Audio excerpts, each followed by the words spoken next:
തിരുവനന്തപുരത്ത് വൻ കഞ്ചാവ് വേട്ട 21.5 കിലോ കഞ്ചാവുമാണ് ഒരു കുടുംബത്തിലെ 3 പേർ പിടിയിലായത്. ഡാൻസ് ആപ്പ് സംഘത്തിൽ ലഭിച്ച രഹസ്യവിവരത്തെ തുടർന്ന് നടത്തിയ പരിശോധനയിലാണ് ലഹരി കുടുംബം അകത്ത്.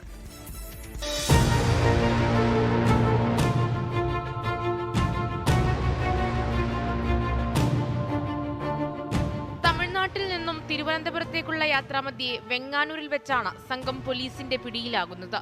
കാറിന്റെ പുറകു സീറ്റിൽ സൂക്ഷിച്ച നിലയിലായിരുന്നു കഞ്ചാവ് കണ്ടെത്തിയത്. വേളി സ്വദേശികളായ കാർലോസ്, ഭാര്യ ബിന്ദു, അമ്മ ദമയന്തി എന്നിവരാണ് പിടിയിലായത്. ബിന്ദുവിന്റെ 3 കുട്ടികളും കാറിലുണ്ടായിരുന്നു. കുട്ടികളെ സുരക്ഷിത സ്ഥലത്തേക്ക് മാറ്റി. ബിന്ദു മുൻപും നിരവധി ലഹരി കേസുകളിലെ പ്രതിയാണ്. തമിഴ്നാട്ടിൽ നിന്ന് കഞ്ചാവ് എത്തിച്ച് ചില്ലറ വിൽപ്പന നടത്തുന്നതാണ് പ്രതികളുടെ രീതിയെന്ന് എക്സൈസ് പറയുന്നു. സംഘത്തിൽ കൂടുതൽ പേരുണ്ടോ എന്നും എക്സൈസ് അന്വേഷിക്കുന്നുണ്ട്.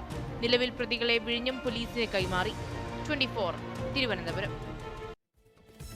ലോകത്തെവിടെയായാലും ഏത് സമയത്തും 24 വാർത്തകളും ഓഗ്മെന്റഡ് റിയാലിറ്റി പാക്കേജുകളും എക്സ്പ്ലെയിനറുകളും വിശദമായി കാണാൻ ഞങ്ങളുടെ യൂട്യൂബ് ചാനൽ നിങ്ങൾക്ക് സബ്സ്ക്രൈബ് ചെയ്യാം.